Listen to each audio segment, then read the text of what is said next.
Hi, I'm Regional Sales Director at Splunk for Observability, and today I wanted to talk to you about cloud migration and what it means for IT ops and developers. First of all, let me show you a quote of a happy customer of ours who migrated to the cloud and sharing their experience. Was it something that you were expecting when you got engaged into cloud migration? You will get all the beauty of the cloud and you will optimize your business because you migrated to the cloud and everything will be simple and straightforward. I think yes. And I also think that in reality, what happened is that this cloud migration project became extremely painful for you. Let's have a look why it can happen, first of all. So usually migration in the ideal world is happening as an evolution. You get your on-premise service, you put them on the cloud as lift and shift, and then you start refactoring your applications, your infrastructure, and slowly you get to the cloud-first architecture with some applications in microservices, with serverless as your go forward strategy for the cloud, and so on. In reality, especially if you moved to the cloud in 2020, you got to some kind of revolution. You ended up having all four stages of cloud journey at the same time, meaning still having on-premise service, still having some of the service already put into the cloud, but also at the same time having cloud-first architecture and refactoring some applications. All of this by itself has lots of pains, lots of known pains for IT operations and for developers. But when all four happening at the same time, it's close to disaster. And there are very specific reasons why it's happening. Let's look into these ones. So what is migration to the cloud? When you're migrating to the cloud, one of the things that radically changes is that instead of having one element, one server, and one monolithic application, you get to hundreds of elements, thousands of elements in the cloud. To give you all of these produce lots of data. To give you an example, having 1,000 containers and searching across these containers over a year will get you to 31 billion data points. Just imagine this amount of data. Now, imagine also that in this loosely coupled world of microservices, it's extremely hard to understand where the problem comes from. And when there is lots of data, lots of elements, it becomes a nightmare to troubleshoot something. So as a result, developers who were supposed to develop and migrate things to the cloud start troubleshooting half of their time, and everything is being delayed and migration to the cloud is not happening as it should. And all of this creates actually bad experiences for the customers because the customers in a digital world have very high demands. And if something is slow, they are leaving the experience to the competition. 100 milliseconds of latency drops the conversion rate by 7%. 1 minute of downtime means $5,000 lost as per recent research of Gartner. So real living on the table, real money, and all of this migration cost you a fortune.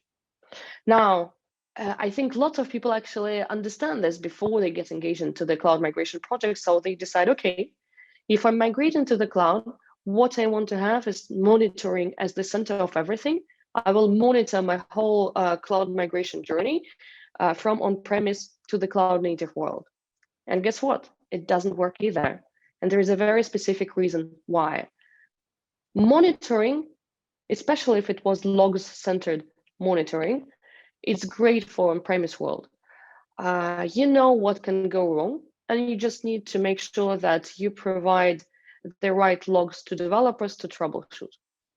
Now, in the cloud, first of all, you don't know what can go wrong, so it's extremely hard to predict in advance what to monitor. Second, because of this amount of data, huge amount of data, you can no longer use just logs because everybody's then dying of alerts. Too many alerts, no one is using them. It's extremely tiresome.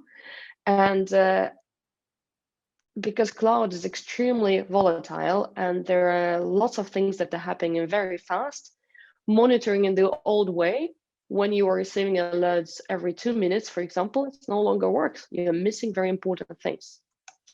So what to do with all of that? Let's first of all talk about survivorship bias. So during the World War II, the US Army wanted to reinforce their planes that were coming back from the battle so that they lose less of planes. They analyzed the planes that survived. They wanted to put the armor on the places where there were red dots on the screen. Red dots mean bullet holes. Luckily, they invited the mathematician Abraham Wald to participate in this project, who immediately said, "Wait a second. You're analyzing only the planes that survived, and this is survivorship bias.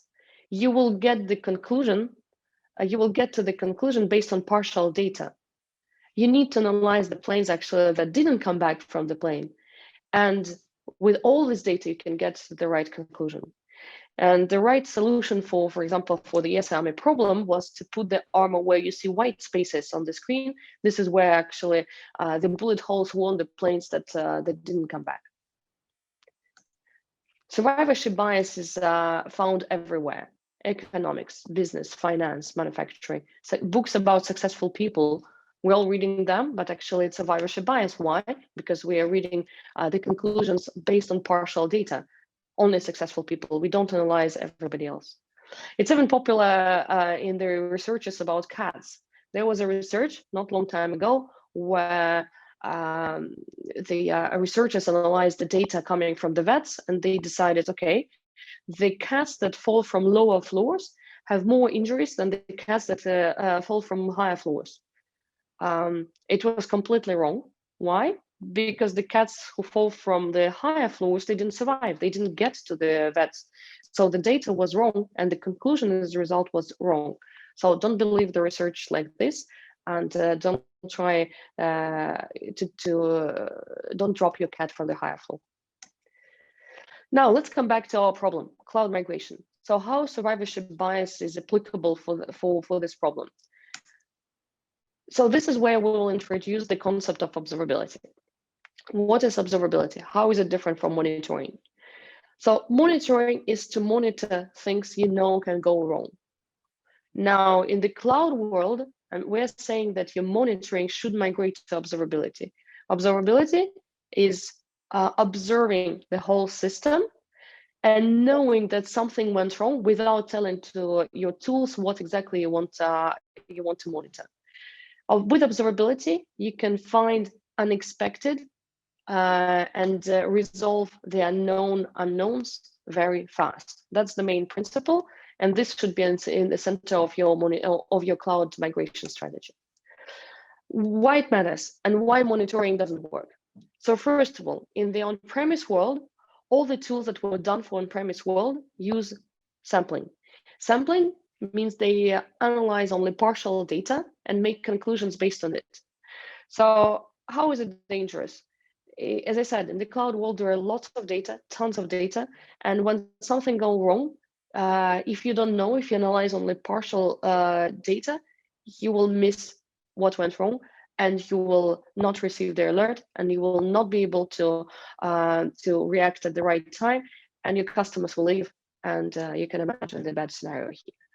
So the old tools, they do sampling. All of them do sampling. Some of them would do heads-based sampling, meaning they will cut the data from the very beginning, analyze only, for example, 10% of this data, make a conclusion based on this. Some others will do tailor-based sampling, meaning they will take 100% of data, but then they will cut this moment the data and analyze only portion of it based on some rules. And these rules are based on previous experience, and this previous experience are based on something that is no longer true in the cloud world. And again, you know how AI works. The more the data you feed to AI, the more truthful the conclusions and recommendations would be. So sampling doesn't work for observability strategy. Moreover, when you move to the cloud, there are more things that are happening. There are more serious questions that you will start asking yourself. For example, how to monitor serverless? There is no server there. How to monitor something that exists for 2 seconds like containers appear, disappear? How do you make sure that your customers do not miss one click? Or what happens if something is unavailable for 10 seconds? What is your path to overcome this? And so on and so forth. So, and this is where you need this observability concept in your cloud migration. So moving from logs-centric approach, you need to move to a metrics-centered approach. Metrics is the first pillar of observability. Now at Splunk, we want you to have a real visibility into your systems with metrics that are reacting to something within seconds. So within 2 seconds, you will get an alert if a metric actually went below the threshold. So it's the only system on the market that works in the real time. And the metric can be anything. It can be technological, for example, cloud VM instances down or cloud VM instances up, why not?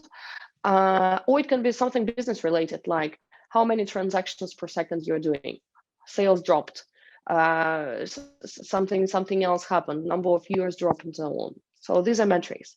Now, when you get an alert from the metrics, you want to understand where the problem sits. And this is where we give you traces.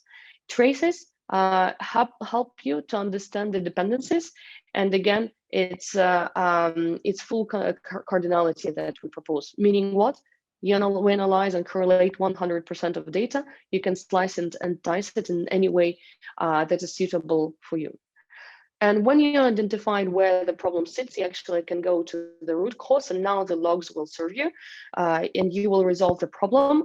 And because you, in the first place, you receive alert within seconds, you trace it within minutes, you get to the root cause within minutes as well.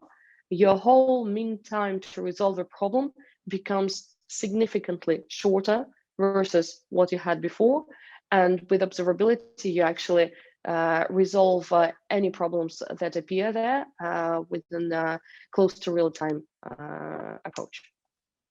Moreover, what matters in observability is prevention, meaning what? So let's imagine your developers want now, a week later after the major incident, they want to resolve the problem in such a way that no incidents like that appear any longer.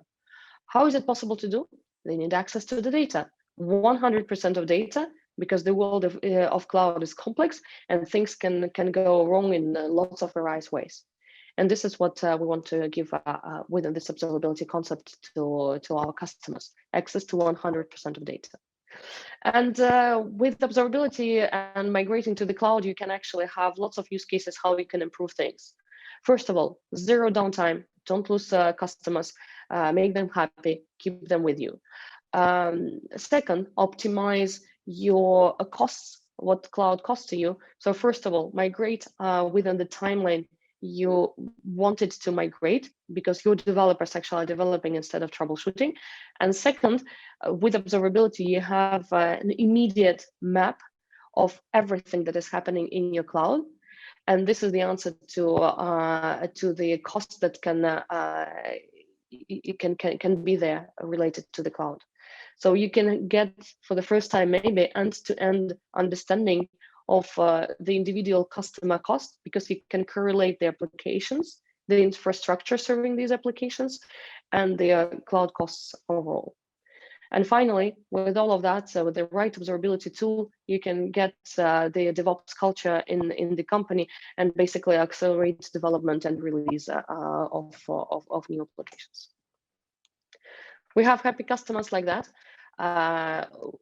For example, Shopify is an e-commerce platform, one of the most famous e-commerce platform in the world, with more than 1 million customers. And this customer migrated to the cloud, and this customer realized that first, in the high season, the transaction frequency can get up to 8,000 transactions per second. It's a lot. Second, they realized that without having access to 100% of data, they ended up in endless war rooms where they literally didn't know where to start and how to resolve these problems. And this was a huge risk for the business. And they tested heavily observability tool from Splunk. They migrated to Splunk. They are a very happy customer of ours today, and the granularity of what they are getting today, and this is possible only with access to 100% of data. You see the quote on the screen. This is an example of how granular things can be if you get the right tools for observability within your cloud migration projects. You can use the observability tool, as I said, optimize a cloud transition, cloud costs. See the example from our tool on the screen. Every data point is actionable. A customer of ours found $600,000 of savings within 2 weeks of using our tools, and they optimized their cloud consumption. You can also use these tools and metric-centered approach if you are, for example, an operation center, and your customers are viewing some of the content of yours, and for you it's extremely important that they have constant access to all your digital assets. So on the screen here, you see the real-time views, like every second, you see this metric of how many viewers are there. And when something goes down, you know that something is wrong with your digital assets, and you need developers to troubleshoot extremely fast to avoid loss of customers and loss of advertising revenue. So with the right tool, again, when the developers have access to 100% of data, and they can trace in this loosely coupled world of application, they can trace where the problem comes from in a very efficient way, you will have more innovation within the company. Things will accelerate because, again, developers develop instead of troubleshooting. And basically, these are the expectations from observability that you need to establish in your company to be successful with your cloud migration. So, summary. Cloud migration, easy and successful, it's possible. For that, you need to introduce the concept of observability as the center of everything. And observability is not possible if you're not dealing with 100% of data. Keep all of your data. Don't be afraid of the noise. And expect the right metrics to tell you that something wrong within the seconds when something is happening. And we are here to help you, and we are here to keep your customers satisfied, and we are here to ease your pains of migration to the cloud. The industry recognized us. Industry recognized Splunk as a leader in turning data into action in lots of use cases, be it IT ops, be it DevOps, and Gartner recognized us as a visionary in observability. So don't hesitate to talk to us. We're here to help. We're here to bring customer examples from other parts of the world to help you accelerate your migration, to help you accelerate innovation. And again, let observability be in the center of everything. Thank you, everybody. Have a great day.